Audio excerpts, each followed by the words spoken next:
Welcome to another episode of the International Trumpet Guild podcast. For more information or to become a member, please visit trumpetguild.org.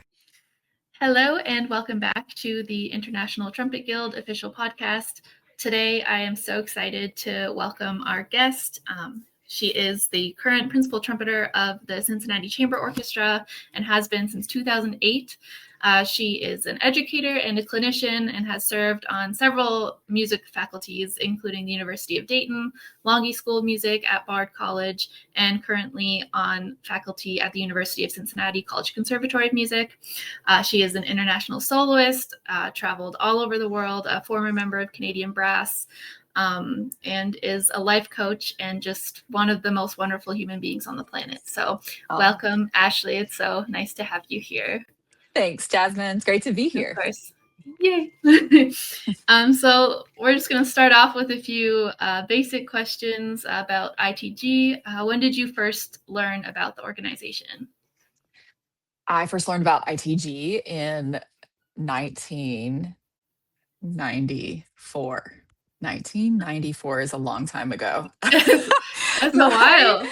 My trumpet teacher, his name was Mark Alderman, and he was a member of the International Trumpet Guild. And he told me about the journal and that I needed to be a part of, this community. And at that time, my dad signed me up to be a member. So I was in like the 6th or 7th grade when I got my first old copy, and I still have all of those journals. And I didn't attend my first International Trumpet Guild conference. I think it was until 1998. But I was in high school, and that was the first time that I ever got into the finals of the solo competition. And so I got to go, I think it was in Lexington, Kentucky, and experience an ITG conference for the first time in 1998 and compete. And that was a real thrill. There's nothing like an ITG in terms of getting to see and hang and just be with all of your trumpet idols in one spot and meet new ones. I remember my first conference. This is a really funny story, but when I was just learning about the trumpet, my trumpet teacher, Mark Alderman, burned, it's basically like what you would do for like a mixtape, but like a cassette tape of classical trumpet solos that I needed to know and jazz solos that I needed to know, or jazz artists I needed to know. And on this jazz cassette tape, the very first track was this piece called Into the Fatosphere, and it was by John Faddis. Okay. Awesome. I grew up listening to this. It's amazing. Okay. So I'm at this conference in 1998, and I'm, competing, and up walks this guy, like up to me and my dad. And he's like, "Hi, I'm John Faddis." Oh my goodness. And I was like, "Hi, I'm Ashley Hall. I absolutely know who you are." And he was just like, "How's the conference going?" And I was like, I'm overwhelmed. I'm having the best time. I'm here competing. And what was so crazy about that conference, this is so weird, is back in that time, I struggled a lot with anxiety, and anxiety manifested itself a lot by me biting my fingernails and really working like the cuticles. And it was very obvious. And John saw this is crazy story, saw this, and he was like, "Ashley, you're an up and coming soloist. We've got to work on your nails." John Faddis. First time I ever meet him at an ITG. Awesome. And he's like, "Sir," he shakes my dad's hand. He's like, "Can I take her to a nail salon?" And I was like, and my dad's like, "I'm sure. I think so. Sure." So he takes me, I get in his car, we go to a nail salon. My dad was completely trusting. He bought lunch for the entire salon, got my nails and cuticles looking great. And he's like, "Now you're ready to compete. Now, if ever a camera zooms in on your nails, it's going to look much better." And since that day, 1998, every time I see John Faddis, I've seen him so many times over the years, one of the first things he does is check my fingernails. That is hilarious. What an insane story. There you go. Wow, what a way to build community. Nail salons, everything. There he is. Yeah. Yeah. And he sat there and got a manicure with me, and we just talked, and it was amazing. Wow. So he's from the little cassette tapes. Yeah. Yeah. Now I can think to myself, if I had a kid that was going, would I let her get into a car with somebody I didn't know? But It was great. Like, it's been amazing. And like I said, I've seen him so many times over the years, and my fingernails are now in That good shape is so thanks to cool. manicures. Yeah, thanks to John Faddis. That's it. That's it. ITGs. There you go. That's amazing. So that's a pretty awesome memory. Has there anything that's like topped that since your very first I conference? mean, Or it's fun to think about how many incredible peak memories I've had at ITG conferences. The next memory I think about, I think, was in Purchase, which is John was hosting that conference. And I went Mhm. back again to compete in the solo division. And at that time, I was studying with Marie Speziali and playing one of the Brandt concert pieces. And the Malcolm Arnold was the Okay. required, the unaccompanied, that one. And all I remember is I was okay. Like, I was really prepared, but Marie was the anxious one. And she's like, I don't know if I can do this. And she's like back in the back, and I'm trying to perform, and she's just pacing in the back, like, Oh oh my my gosh, is she gonna goodness. be okay? Is it gonna work? So I still think about that memory from the ITG. And I think I won that year, actually. That was Wow. a cool conference. And then another conference that actually really stands out in my mind, I don't remember what year it was, maybe 2010, in Sydney, Australia. Okay. Um, we I was planning on going anyway. I think I was, doing like a little mini tour with a trumpet ensemble, and I was going to stay for the ITG in Sydney, Australia. And I was asked, a group of just international trumpet players from all around the world were asked to be extras with the Sydney Symphony, playing the Janacek Sinfonietta extra Oh parts. wow. And it was in the Sydney Opera House. And the ITG coordinated this whole thing. And there were, I don't know, 15, 20 of us who knew that we were going to be able to do this. And I still often say that that stands out as one of a peak memory in my mind, with an ITG, with an iconic venue. Also, like, the main soloist was still one of my all-time favorite artists that I got to see live, and getting to hang out with him. And that's James Morrison, Oh an yeah. Australian soloist who, not only is he a virtuosic trumpet player, but he's a virtuosic bassist and trombonist, and Yes. he's insane. And watching Absolutely. him do what he does up close, but then having him just, play along with us on the Janacek, like, incredible. So, That is so cool. yeah, I mean, I've been to so many different ITGs, and everyone has its own flavor. And I like to say, I mean, obviously, I kind of grew up both at the National Trumpet Competition and at the ITG conference, and getting to go is just a fun, although it depletes a little bit of I say I'm an extroverted introvert. So those conferences are definitely a lot for the extrovert minimal part of me. But I Yes. love them, and they're so much fun. And I do avoid the exhibit rooms like it's the plague, but that's beside the point. Okay. Um, they're amazing, and an incredible spot to network. And yeah, like I said, so many formative memories in my early life and in my current life have come from the ITG conference. So thankful for That's that. amazing. That's so awesome. And like seeing you, obviously you started off as a competitor and now you're an educator and a clinician. And this year you're going to be presenting at the conference. Did Yeah. you want to talk about Yeah. your presentation a little bit, just to get a little Yeah. sneak peek? Sure. I mean, so last year I was a featured guest artist and got to do a full solo recital featuring all of the works from my album Upcycle, which was a real Amazing. treat to get to do. And this year I'm actually doing two presentations. One Okay. that's listed under my husband Nathan Tighe, and then one that I'm doing by Gotcha. myself.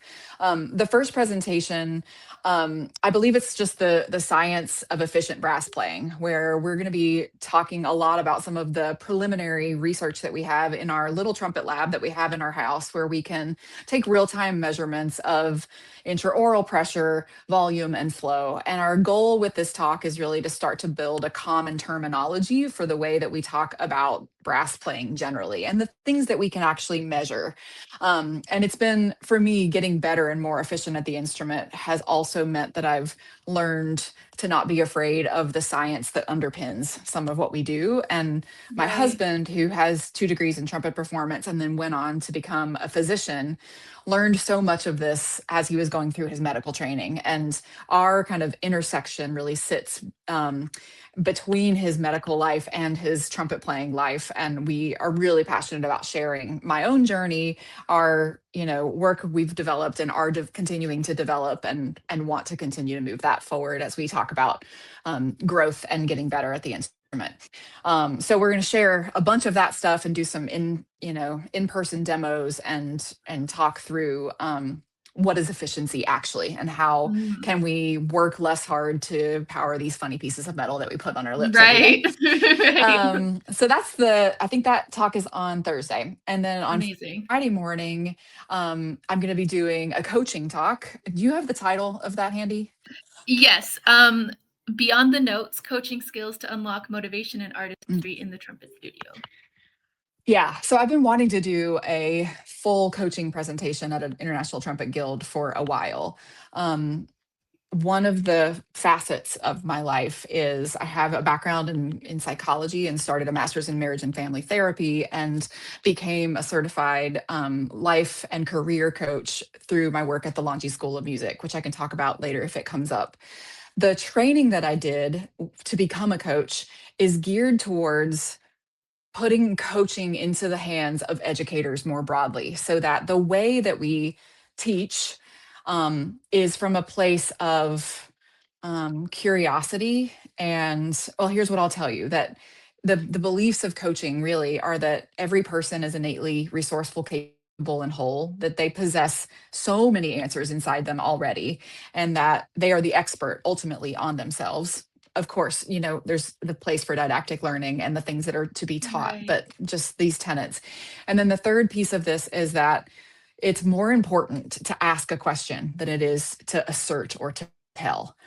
And so one of the ways that I am hoping that I'll be able to kind of share with the International Trumpet Guild community is ways to ask a powerful and effective question to our trumpet studio students that come in. Like, instead of starting a question with why, which immediately puts a student into a defensive posture, starting a question with what or how, and noticing how that serves to draw out a student instead of making them feel like they have something to defend. Right. Likewise, teaching people how to listen deeply for students' innate core values means that although so much of our music education is driven by external factors, juries and auditions and competitions, and there is a place for that, if we can tap more into what drives a student's intrinsic motivation, what matters to them as human beings, what they care about in music, what kind of artists they're becoming, how that intersects with all of this, they are much more likely to not only have a much more fulfilling life as a music student themselves, but to also find longevity with joy and with a wholehearted approach that is different than just waiting for another external thing to come, or a grade, or fear to motivate. And so Right. that's really, I'm going to talk a lot about how I use coaching in my own trumpet practice, and how I think there's a way to oscillate more fluidly between the things that we need to teach and the space that we can hold in a trumpet studio, and how that can really elicit more agency and autonomy and intrinsic motivation in our students. That's the hope. That's So amazing. come And check it so, out. of course, it's so important. Like, I feel like there's just not like a good balance with like thoughtfulness and curiosity and just like authenticity, like actually having students figure out who they are and what they're looking for. And has that always been like a part of you? Have you always been like so curious and thoughtful? And Thanks. I mean, yeah, I've always been really curious and thoughtful about the human itself, but I've never liked the sort of I am the expert, I'm going to impart all my knowledge, like hierarchical feeling Sure. that sometimes exists in a teacher student relationship. Not that there don't need to be important boundaries, right? The student is coming to you for your knowledge, right? There's that. Right. Um, but I think there's a fine line to be walked in the fact that your students are only seeing you for 1 to 2 to 3 hours max a week. And the time that they Mhm. spend with themselves is infinitely more than that. And if they are dependent on your opinion, you the teacher, for what you hear only, and you're not helping them learn how to listen deeply for themselves, even just by asking the question like, what did you hear and what did you notice, instead of immediately being like, well, here's what I saw and here's what happened and now here's what we're going to fix. Just that pause Hmm. helps students learn how to teach themselves, which is ultimately, like I said, like the key to this longevity in our field. Right. So have I always been seeking this? Yes. Have I felt that I got kind of myopically pushed into one route initially? Yes.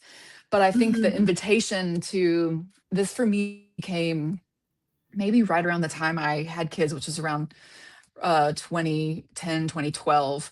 For me, I kind of lost a little bit of my own joy and my own why am I even doing this every day? I am actually more passionate about people, like the connection that I get to make with people, than like Right. um than than the things that I feel like so often we find important in the classical trumpet world. And my mother-in-law asked me the question, well, if you could study anything else, like just for fun, what would you study? And immediately that, of course, I answered with psychology and started with the core classes in, I guess that was a little bit earlier than that, but started with all the core classes to be able to get ready to go into a master's program. And I Hmm. realized that there's this part of me that has always been true of me that I found to be intuitive, but also fascinating, that I loved learning about. And it only deepened what, yeah, as you said, was kind of a natural propensity in me anyway. And now I get to sit kind of at the intersection of those worlds, which I really, really love. That for me, coaching kind of informs everything. That when I'm in alignment with my values, when students are in alignment with their values, like whether they're holding a trumpet in their hand or not, like there's no Yeah. more like shame if you're working at a coffee shop but you're making genuine connections with someone. That is a part of you being who you are, just as much as Yeah. if you're doing a recital that makes you feel super connected, right? Of um course. and so yeah, so I've been really lucky to now get to sit at the intersection of that work, and I think it's important that students have that invitation too, because I think sometimes there isn't always in classical music, especially, this question of like, what else is interesting to you, right? It doesn't mean that you're not going Right. to play the trumpet at a high level. It doesn't mean you might not win a great orchestra job. But I would say that the more diverse that people become, um, Hmm. yeah, like the happier that they are generally, Of and the course. less that their entire identity gets stuck in this one thing, which is a Yes. whole nother can of worms. So, yeah. Definitely, definitely. Yeah, you obviously have a very like multifaceted, diverse career. And did you always like did you feel that way when you were a student as well, or were you more like focused on like I'm going to be an orchestral Yeah. player, I'm I mean, going to I be like to say that a life kind of goes in these seasons, that like you hmm. have to sort of know what season that you're in. And it was 1999 when I first went to the Cincinnati Conservatory for my undergrad. I was there as a trumpet performance major, and that was what I wanted to do. And I did very much live, breathe, all of my hours of my time went there. Although I will say, I did study. I kind of had like a little minor in religious studies on the side, Oh, because I interesting. think that's interesting to keep these other parts of yourself going that you find interesting too. And that's something that Cincinnati, the University of Cincinnati, lends itself to really well. But I would say that I studied with Alan Siebert my first year, and then my middle 2 years I studied with Marie Speziali, and she really helped me kind of go from a really light cornet soloist, which I still feel like I absolutely am, to developing more of a broad orchestral sound. And she helped Mm. to develop that side of my playing a lot. And it set me up for my first orchestra job that I got right out of undergrad. Oh And wow. I'm really thankful that I had that training as well, because being able, again, everybody, even if you get a full-time orchestra job, sort of sits at in a portfolio kind of career manner. You could be Hmm. doing some teaching, you're doing some other things, and it's meant that I've felt really comfortable in changing the different hats. um so yeah, I mean, I did in my undergrad very much focus on the trumpet. um And then, I mean, I've told this story many, many times, but my senior year, I studied with Phil Collins, who's still at Cincinnati, one of the adjuncts that teaches there. And that was the first time that I really went through major kind of embouchure Mm, deficiencies, right. challenges. I couldn't play above the staff, things were shutting down. Um, and that really for the first time made me have to grapple with that, like, am I more than just this piece of metal? Like, would I be okay if this piece of metal went away, right? Like, I clearly Yeah. wasn't okay at that time, because so much of my identity was wrapped around it. And that maybe was the first time that I started to kind of sift and separate out that, no, I love the trumpet. Actually, I love making music, I really do, and I want to do it at a high level, and I'm committed to growing and doing this well. And I do actually know that I would be okay. Like, if something did Right. happen and I wasn't playing well, or I had a major injury, like, fundamentally I will still be fine. And those that has really sat very much kind of in the balance of every day when I pick up the instrument. I'm so thankful that I get to make music as my job, and I get to teach students, and we get to do this thing, as it is an absolute gift. But there is more to who we are as human beings than just this funny hollow tube that we put air into. And that's important to Of remember. course. Of course. Do you find, like, I guess with the seasons and with all the different hats, do you find you always have like the same amount of joy towards each different part, or is it, it comes and goes? Yeah, it's a great question. I mean, for me, trumpet is, I like to say trumpet is very much a discipline. And it's um, a daily practice. I don't always practice, I take time off, but it's a daily practice that has become about cultivating a relationship with something that I care very much about and that I want to grow and I want to invest in. Is that relationship always joyful? No. No. Um, when it's not going well, or when I'm like having to sit, I like to talk about how sometimes there's these seasons where you maybe have played a huge heavy orchestral show, and the work that you have to do is really like light and repair based. That's not that fun. Like, you really don't Yeah. sound that good. There's really no joy in that outside of just knowing that this is a part of the process of getting back to Right. a place that's supple and relaxed. Um, and I would say, obviously, I have kids and I have like all these different hats that I wear, and it can be really challenging sometimes to balance all of the hats. And I um, feel stressed, I would say, more than joyful, because of the demands of where my time and attention often has to go. But when I get that 30-hour, whatever the time is in the morning, to sit with especially my fundamentals that I'm really meticulous about coming to pretty Yeah. much every day, it feels to me like a spiritual practice and a meditation. It has become that, actually, where it is an invitation to listen, it's an invitation to Mhm. respond, it's a invitation to notice. And that's really changed and evolved, and in its own way is a different kind of joy than it was when I was in my younger years. Sure. Did you, when you were younger, was there like a lot of anxiety like related to practicing? And yeah. Yes. Yeah. Yeah, I mean, anxiety has always been with me. I like to say, Mhm. like, one of the things that I learned in psychology, and that I've learned from my own work in therapy, personal work in therapy, is there's a type of therapy that I really love, and it's called internal family systems.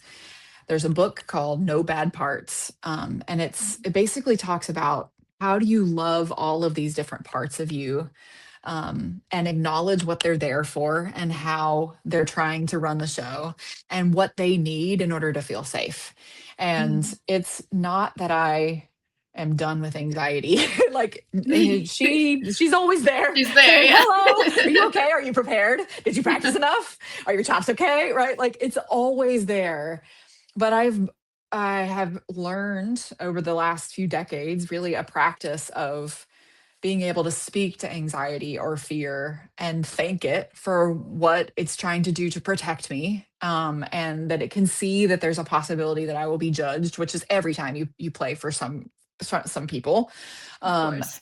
and I've gotten better. This is coaching too, but this is, it's all tied together, right? That all it wants to know is that you've got this, that you're prepared, um, that you like music and that this is a gift.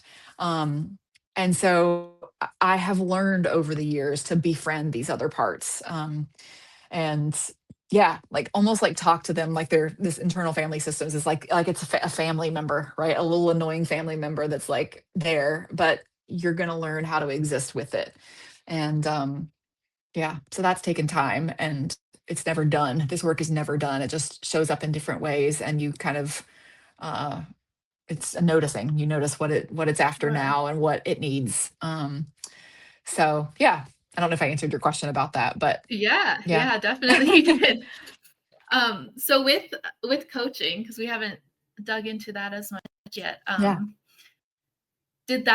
did your like passion for psychology, did it all kind of surface around the same time when you decided you wanted to like do the coaching training, or how did that, what was the Yeah, timeline?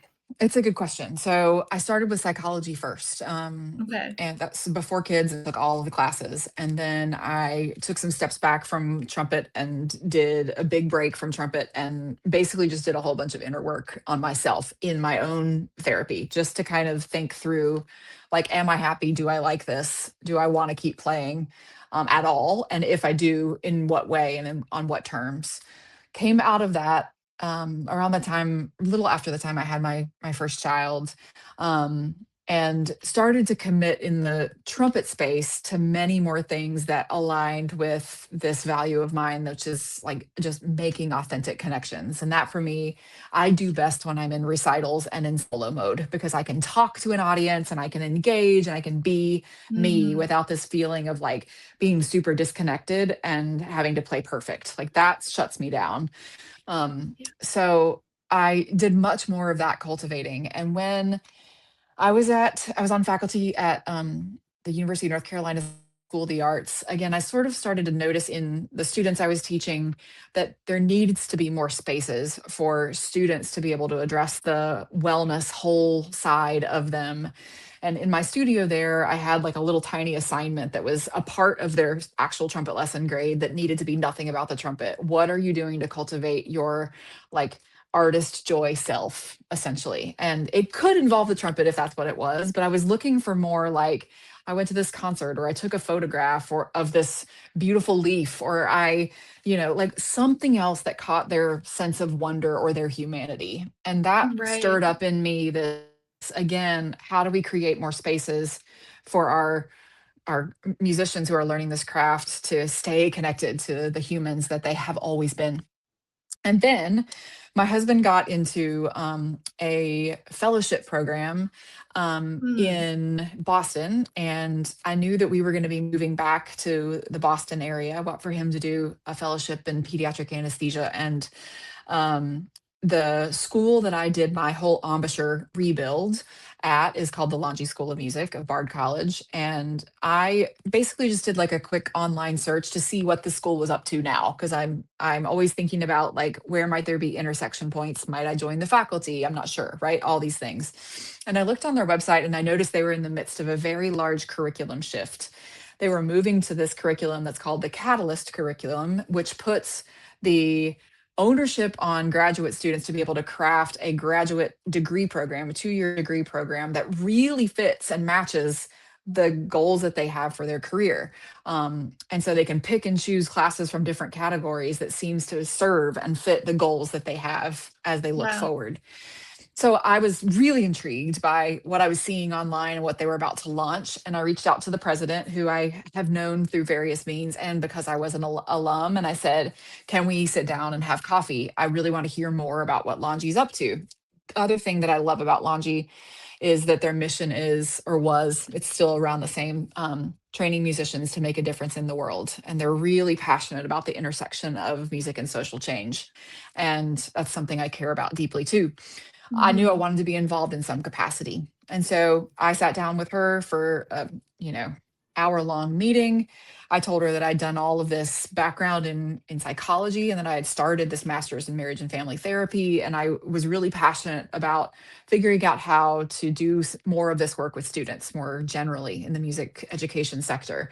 She said, well, actually, we are looking for someone to create and build and run a coaching program that doesn't exist because Oh, we wow. believe at Longi that coaching is going to be the thread that helps these graduate students decide what classes to take and what kind of careers they're after and who they are as human beings. And without some sort of a program to help guide and nurture and like walk alongside them, that will be really difficult for them to do. Right. And Right. so she was like, I think you could be the person to do that. And I walked out of that meeting and told my husband, I was like, I think I was just handed kind of this dream job, right? This sort of what Yeah. did I wish that I had had at a music conservatory? Can I dream up something that I feel like would be beautifully generative and enriching and help students to think about their lives in like a multifaceted way? What would that look like? How would I build it? Who's on my team? And so I was handed this opportunity. So I was hired in February before we moved. We were going to move that summer. So I was hired in February Mm. to sort of build out the program and sort of think through what it would look like then to launch in the fall of that year. And along with that, they had hired an organization called Graydon. And I mentioned this at the beginning. Mm. And Graydon, their entire focus is training educators in the ways, in the ethos of coaching so that it shifts Okay. culture. So again, that we're being, as educators, more thoughtful and curious in the way that we engage with our students and with one another, to be honest. And so the president and the now I'm on staff said, come up and we're going to get you trained. You're going to be a part of the training and we're going to get you all the way to the advanced stage. And then they supported me all the way through becoming, and it's the ICF, which is the governing body of life coaching generally. So they supported my Okay. training all the way through becoming a credentialed coach so that I could run the Wow. program and facilitate coaching at Longi. And so during that time, we trained over 110, I think it was, of their faculty and Wow. staff in the like language and courses of coaching. It was so great. I had a team of people that were, a part of my coaching staff. And it was a really incredible 3 years that I spent at Longi. That's The program amazing. itself, like we had a speaker series where I would interview artists of all genres. It's called the Multifaceted Career Speaker Series, and it's still going at Longi. And the whole point, again, is that everyone will have a portfolio life. We need to stop this preaching of there are only 3 or 4 paths to success. Like think about who you are and what you might intersect as you're building your life. And so I brought in tons and tons of people and we interviewed them, and it was a big part of the program and still exists at Longi now. And then every student who came to Longi got 8 coachings with our coaching team. And Wow. it was, yeah, it was an absolutely incredible experience. And like I said, has really set me up for this passion that I have to share coaching more broadly. But it's very much the kind of way that I teach too, like the way that I Yeah. lead master classes, the way that I, teach the trumpet. Like it's very Socratic in its way because I'm so interested in students figuring out the answers for themselves before I bulldoze in. And I think it's a really powerful way to be with people. That's a long answer. That's incredible, though. Would you if the opportunity arose to create another similar program at another school, is that something you would be interested in continuing with? Yeah, I mean, I always say that every program is going to be completely different, right? Like Longi's ingredients were already there because this curriculum was already in place to be able to kind of be the fertile ground for that. But I've always wanted to get coaching into the hands of more, especially arts educators. And however that ends up looking, I'm excited. I mean, this year I'll be at the Music for All National Convention and I'm going to do a bunch of mental resilience and coaching workshops with all the students who are coming there, and that's sponsored by Yamaha. Thank you, Yamaha. Amazing. So I'm super excited to just disseminate this a little bit more. And yeah, we'll see where it goes. I think for me on like a personal, it's related to all of this, is that this year I'm really putting down roots in a book that I've been wanting to write for a while that Amazing. yeah, really sits at the intersection of this coaching work, this how do we speak to ourselves, both in the music space, but also how we are as humans. And I think it's going to have kind of a combination of letters, basically to like my younger musician self, like what I wish that she had known and how around different topics. And so I've already, yeah, made some good groundwork on it already, even just this week, and working with a coach Amazing. to kind of get some of that like really off the ground. And that feels really important. So if people ask, am I going to put another disc out? And I think the disc is not the next thing. I think for me, the book is the next thing. So stay tuned on that one too. That's so exciting. I can't wait. Thanks. What advice do you have for maybe like younger people who are also like interested in doing so many different things and having so many interests? Like I feel like it's hard. I don't know, especially with like imposter syndrome and stuff. It's just so hard to go for it sometimes. Mm, yeah. Yeah. I mean, there's kind of like two threads of thought I have there is I started like a spiritual practice of journaling every day when I was Mm. 20 years old. Oh wow. Maybe 19. I just, the reason I feel like the book is this year is because I just hit the 25, 26 year mark of journaling almost every day as a spiritual practice. And for me, cultivating that practice of writing through my thoughts and my worries and my fears and my frustrations as honestly as I possibly could, and then listening. I like to say it's like listening for the answer of like what would love say back to me, has been genuinely the one of the most important practices that I cultivated when I was a young student, that has been incredibly generative in my life. So whether that's a like a practice journal where you kind of just keep track of how you speak to yourself and then ask yourself the question like, Mm. what would love say back, or what do I need right now, or what is actually true? Just even those questions in a journaling form can be really, really, really helpful for anybody, anyone. Um, so that's also sort of the antidote to this imposter syndrome is um, you've got, again, it's like, what is this thing trying to protect you from, and what is actually true of you? And if you can really start to become more honest and not prideful, but just honest about like the Mm. person and the human that you actually are, it will be really helpful for you to lessen that voice. Um, and then, just in terms of other advice or in terms of like diversifying a portfolio, it's, stay curious, and I like to say trust inspiration. Like if you feel this little tap of inspiration, like, hey, like why don't you read that book, or why don't you take a class and just see what comes? Do it. Take the class. Go see. Right? I have a adopted daughter who lives in New York City, and she's absolutely one of the most brilliant, beautiful souls in the world. And she's like, I've long thought that maybe I want to go into nursing one day. And I'm like, just take one class. That's it, at a time. Like start with math Yeah. and then go into the chemistry lab, just one thing at a time, and just chase inspiration one little piece at a time. So, yeah, I would say stay curious, trust intuition. There's a book that I really love that helped me sort of solidify these ideas as well. It's a book by Elizabeth Gilbert called Big Magic: Embracing Creativity Beyond Fear. And that is one of those books that really kind of gives you this permission to like listen deeply to intuition or inspiration and Mm. just see where it goes. Like she talks in the book about how she was never interested in gardening, and she just felt this tap to start gardening, and so she did. And then this book emerged out of her deep, sort of listening to that voice. And so that's some of the biggest advice that I would say is notice what lights you up as a person, especially like the things that you are drawn to in your free time or that you consume, and that you watch, that you read, and what's at Mm. the root of those things, and then just continue to deepen those threads. Um, yeah, those would be some of the first things that pop into my head as I think about that question. That, that's incredible advice.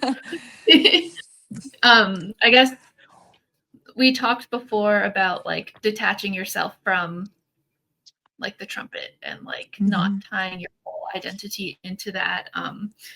And so one of the questions I had was, what is advice you have for students who are like trying to find their purpose in music? And maybe a better question would be like, what advice do you have for people who maybe could, like, in letting go of needing to find that purpose, or Mm, just like being okay with like where you are and what you're doing? yeah. Um, yeah, I mean, it's a funny thing that we do, right? Like there's a Yeah. vulnerability to it, and there's um, and it is very like intimate and tied to our sense of worth, right? Like we care about this thing a lot. Um, I think I mean, this is tied to a little bit of what I said before, but and probably something that I'll share at the in my ITG talk as well. But one of my favorite prompts for people in terms of like helping them find like their purpose is to think back over your musical life so far, like from the earliest time that you ever put a trumpet to your lips to like now, and to think about the moments, like the peak memories that stand out in your mind right away. Like, where were you? What were you doing? Mm. Actually, I'm going to ask you, what peak memory, like when you think about your musical life, like what immediately pops into your mind when you think about music and the trumpet? Um, I don't know. I think because we were talking about just like being younger and stuff, I just like think of high school a lot and like Hmm. playing in the high school jazz band. Mm. Um, And what was it about that? Why does that stand out for you, do you think? it kind of felt like the first time I was given like positive feedback in my life, like where I was Hmm. like, oh, I can do this. Like this is something I'm good at, and like someone is actually acknowledging that I am good Mm. at this thing. Yeah. Yeah. And there's something in like a jazz ensemble too that has like a kind of energy. Like, how would you describe what like that felt like when you were in high school? It has like a certain intensity where like Hmm. everyone is working really hard to make sure they are doing everything at their best ability, but it's also just so fun, and like we're just creating like so much in the moment, and I miss that. Right. So Yeah. again, to like draw out the words you said, intensity and fun, and those things sit together, but also like this collaboration, working hard towards something that's actually really fun. And that's a generative a lot, but that's what it feels like it is, you know? Yeah. Um, that noticing when those things come and what those things are, all of us have them, or we wouldn't still be playing the trumpet, right? You wouldn't be Right. doing a doctorate in trumpet performance Right. if there wasn't something about the trumpet that kept you coming back. And that's the thing that you have to continue to sort of chase and honor, is that you, Jasmine, really value rigor and collaboration and joy and people who are committed and like each other and like being there with each other. Right. Yeah. That's the stuff that we want to continue to, in terms of our purpose, in terms of music's purpose for us, and that can be different for every single Right. person. I think that's the beautiful thing about it. That Thank you for is. sharing. That is. Thank you. Oh Thank you. Do you have any last thoughts? Anything else you want to share? my gosh, do you have anything else that you want to know? I mean, I can Just tell you like everything.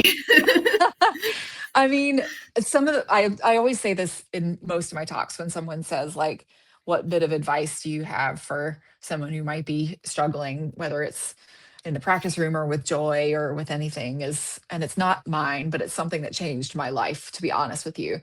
It's comes from Brene Brown, and the quote is, talk to yourself like you would talk to someone you love. That can be applied everywhere. Like every single thing where you start to feel depleted or down or anxious or angry.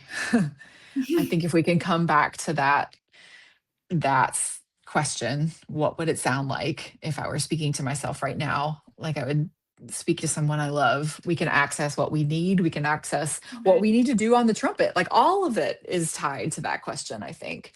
Um, so yeah, I come back to that a lot. Like I said, that book, the book that I'm referencing is The Gifts of Imperfection, letting go of Mm. who you're not and embracing who you are. And I, even in the book that I'm writing right now, I give Brene credit for absolutely changing my life, because that really did set me up in this. Um, if you're chasing perfection, it will be a very difficult, joyless road. If you're chasing authenticity or curiosity, there will be growth. And that's what I care about most. So Amazing. Amazing. Thank you so much for sharing so much wisdom today. It's so nice of always to course. talk to you. Yay. Thanks Yeah. for asking me to be Yay. on your podcast. Yes, of course. And yeah, I guess everyone who's listening, check Ashley out at ITG in May. Yeah. Yay. Awesome. Thank you. Bye. Thanks for listening to another episode of the International Trumpet Guild podcast. The mission of the International Trumpet Guild is to promote communications among trumpet players around the world and to improve the artistic level of performance, teaching, and literature associated with the trumpet. We hope you will consider becoming a member at trumpetguild.org. For more information about the International Trumpet Guild podcast, or to make suggestions for a future episode, please contact podcast@trumpetguild.org.